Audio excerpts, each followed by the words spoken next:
శ్రీలంకతో జరిగిన మూడో టీ20 మ్యాచ్లో మన టీమిండియా సంచలన విజయం సాధించింది. అసలు ఎంత సెన్సేషనల్ విక్టరీ అంటే 99.9% మ్యాచ్ మన చేతిలోంచి పోయింది. శ్రీలంక టీం మ్యాచ్ గెలవాలంటే 30 బంతులు 30 పరుగులు చేయాలి. వాళ్ళ చేతిలో 9 వికెట్లు ఉన్నాయి.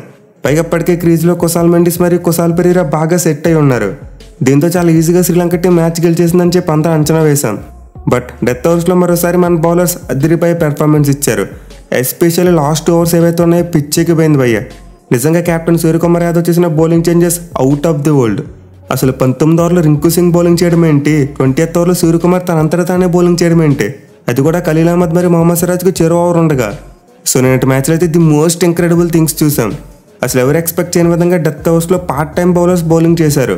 అది కూడా లాస్ట్ ఓవర్స్లో కేవలం 9 పరుగులు మాత్రం అవసరమైనప్పుడు మన వాళ్ళు మ్యాచ్ని టైగా ముగించగలిగారు.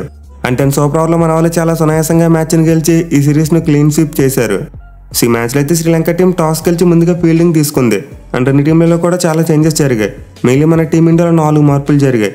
హార్దిక్ పాండ్యా, రిషబ్ పంత్, అక్షర్ పటేల్ మరియు హర్షదీప్ సింగ్ ఈ నలుగురికి రెస్ట్ ఇచ్చి బెంచ్ మీద ఉన్న ప్లేయర్స్ని తీసుకొచ్చారు. అండ్ శ్రీలంక టీం చూసుకుంటే చమింద విక్రమసింగే చేత డెబ్యూ చేయించారు. And youngster mind blowing bowling చేశాడు. ఎస్పెషల్లీ పవర్ ప్లేలో అతను మన టీమిండియా ఓపెనర్స్ని కట్టడి చేసిన తీరైతే అమోఘం.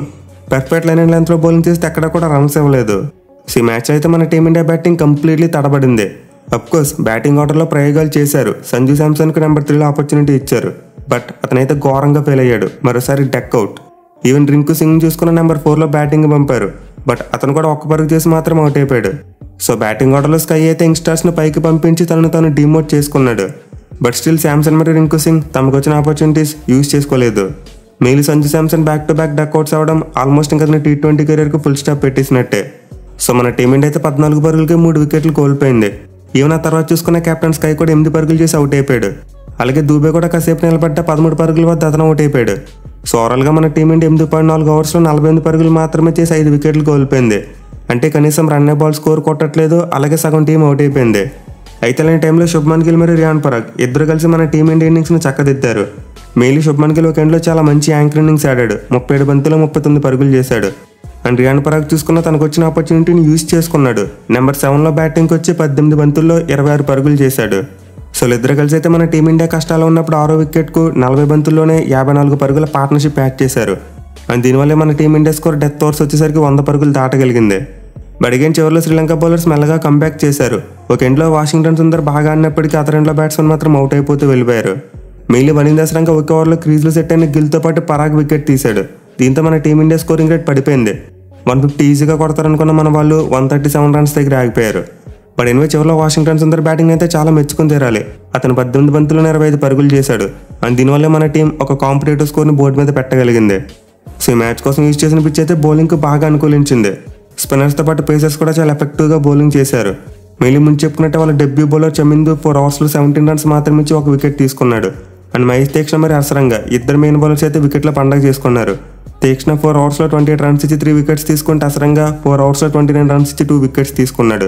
మోస్ట్ ఇంపార్టెంట్లీ వీళ్ళిద్దరిలో ఒకరు పవర్ ప్లేలో విజృంభిస్తే మరొకరు డెత్ ఓవర్స్లో విజృంభించారు.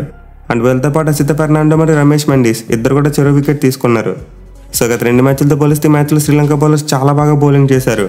అండ్ అఫ్కోర్స్ మన టీమిండియా బ్యాట్స్మెన్ కొంతమంది తమ వికెట్స్ని గిఫ్ట్గా ఇచ్చేశారు. ఎస్పెషల్లీ శాంసన్ మరియు రింకు సింగ్ లాంటి బ్యాట్స్మెన్ భారీ షాట్లకు ఎత్తించి తమ వికెట్లను కోల్పోయారు. సో 137 రన్స్ అయితే మరీ అంత పెద్ద టోటల్ కాదు. బట్ స్టిల్ పిచ్ బౌలింగ్ అనుకూలిస్తుంది కాబట్టి డిఫెండ్ చేసుకునే ఛాన్స్ ఉంటుంది. అయితే శ్రీలంక టాప్ ఆర్డర్ మరోసారి మన టీమిండియా బౌలర్స్కు చుక్కలు చూపించింది. అసలు వాళ్ళు ఎక్కడ వికెట్ ఇవ్వకుండా బ్యాటింగ్ చేశారు. మెయిన్లీ స్టార్టింగ్ ఓవర్స్లో ఖలీల్ మరియు సిరాజ్ అద్భుతమైన బౌలింగ్ చేశారు.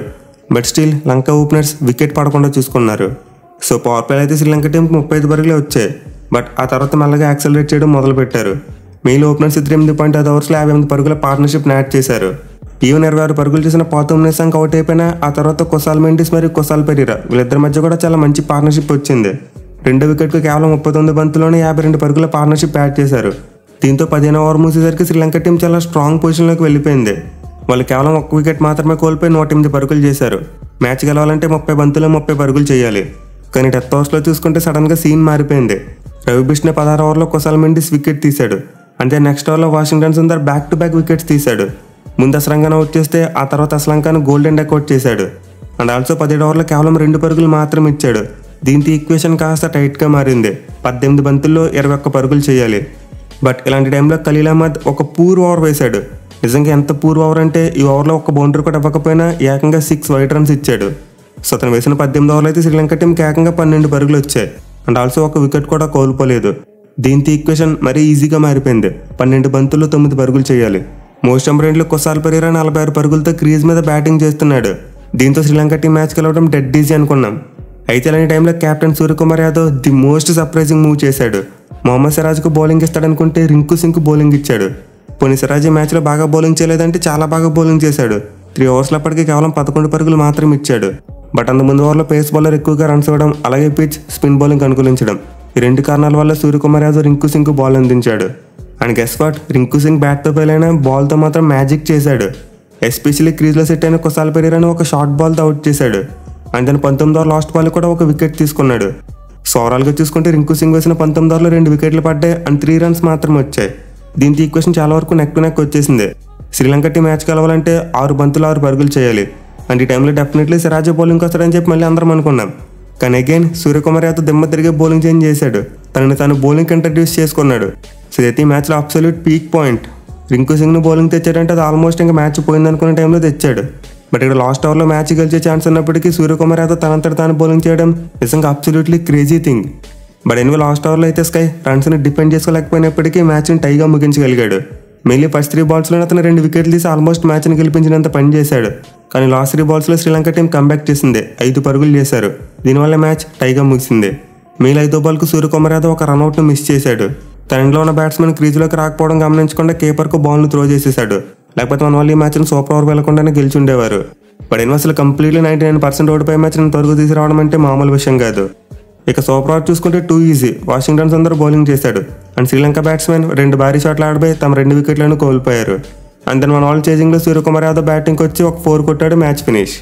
ఈ మ్యాచ్ యొక్క హైట్ డ్రామా మొత్తం లాస్ట్ 2 ఓవర్స్లోనే జరిగింది. నిజంగా పార్ట్ టైం బౌలర్స్ 10th ఓవర్స్లో బౌలింగ్ చేయడం అనేది అసలు ఎవరు ఊహించిన విషయం. మెయిన్లీ గంభీర్ కోచింగ్ ఏరాలో బౌలర్స్ బ్యాట్స్మెన్గా మాత్రని చెప్పి ఎక్స్పెక్ట్ చేశాం. కుల్దీప్ యాదవ్ ఓపెనర్గా వస్తాడు, చాలా ఓపెనింగ్ చేస్తాడని చెప్పి అందరం జోక్స్ వేసుకున్నాం.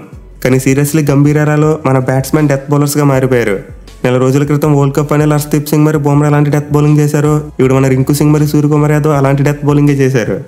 But anyway Sri Lanka team collapse అనే ప్యాటర్న్ లాస్ట్ 2 మ్యాచ్లో కూడా చూసాం. వాళ్ళు ఫస్ట్ T20 మ్యాచ్లో లాస్ట్ 6 ఓవర్స్లో 9 వికెట్లు కోల్పోయారు. అండ్ సెకండ్ T20 మ్యాచ్లో చూసుకుంటే లాస్ట్ 5 ఓవర్స్లో 7 వికెట్లు కోల్పోయారు. అండ్ ఈ మ్యాచ్లో చూసుకుంటే మళ్ళీ లాస్ట్ 4.2 ఓవర్స్లో 7 వికెట్లు కోల్పోయారు. సో శ్రీలంక టీం 3 మ్యాచ్లు కూడా సడన్ కొలాప్స్ వల్ల గెలిచే మ్యాచ్లు కూడా ఓడిపోవాల్సి వచ్చింది. ఇక మన బౌలింగ్ చూసుకుంటే స్పిన్నర్స్ చాలా బాగా బౌలింగ్ చేశారు. మెయిన్లీ వాషింగ్టన్ సుందర్ అద్భుతమైన ఆల్రౌండ్ షో కనబరిచాడు. ముందే బ్యాటింగ్ 25 పరుగులు చేస్తే ఆ తర్వాత బాల్తో 2 వికెట్స్ తీసుకున్నాడు. అది కూడా 23 పరుగులు మాత్రం ఇచ్చి. అండ్ బిష్ణు చూసుకున్న క్రూషియల్ టైంలో పార్ట్నర్షిప్ను బ్రేక్ చేశాడు. ఓవరాల్గా 4 ఓవర్స్లో 38 రన్స్ ఇచ్చి 2 వికెట్స్ తీసుకున్నాడు. ఇక చివరిగా రింకు సింగ్ మరి సూర్యకుమార్ యాదవ్ వీళ్ళిద్దరూ చెరవ ఒక ఓవర్ వేసినప్పటికీ తలో 2 వికెట్లు తీసుకున్నారు. సో మనమైతే నిజంగా ఒక ఫీర్లెస్ ఇండియన్ క్రికెట్ టీంను చూస్తున్నాం. ఇప్పుడు కూడా కన్జర్వేటివ్ వేలో వెళ్ళిపోయే మన టీమిండియా ఇప్పుడు మాత్రం చాలా ప్రయోగాలు చేస్తుంది. అండ్ ఈ ప్రయోగాలు కలిసి రావడం వల్ల ఇప్పుడు గంభీర్ మరి సూర్యని చాలా మంది పొగుడుతున్నారు. మెయిన్లీ ఇప్పుడు వీళ్ళిద్దరి యారా ఒక వైట్ వాష్తో స్టార్ట్ అయింది. ఇక ఈ మ్యాచ్లో ఆల్రౌండ్ షో తదరగొట్టిన వాషింగ్టన్ సుందర్కు player of the match award ఇచ్చారు. And player of the series award చూసుకుంటే స్కై దక్కించుకున్నాడు. సో ఓవరాల్గా స్కైకి అయితే 5వ player of the series award. And ఇప్పుడు అతను విరాట్ కోహ్లీ తర్వాత 2nd ప్లేస్కి వెళ్ళిపోయాడు. కోహ్లీ అందరికంటే ఎక్కువగా 6 సార్లు player of the series award గెలుచుకున్నాడు. సో చూడాలి మరి రాబోయే సిరీస్లో గంభీర్ ఏరాలో మనం ఇంకెలాంటి ఎన్ని విచిత్రాలు చూస్తామనేది.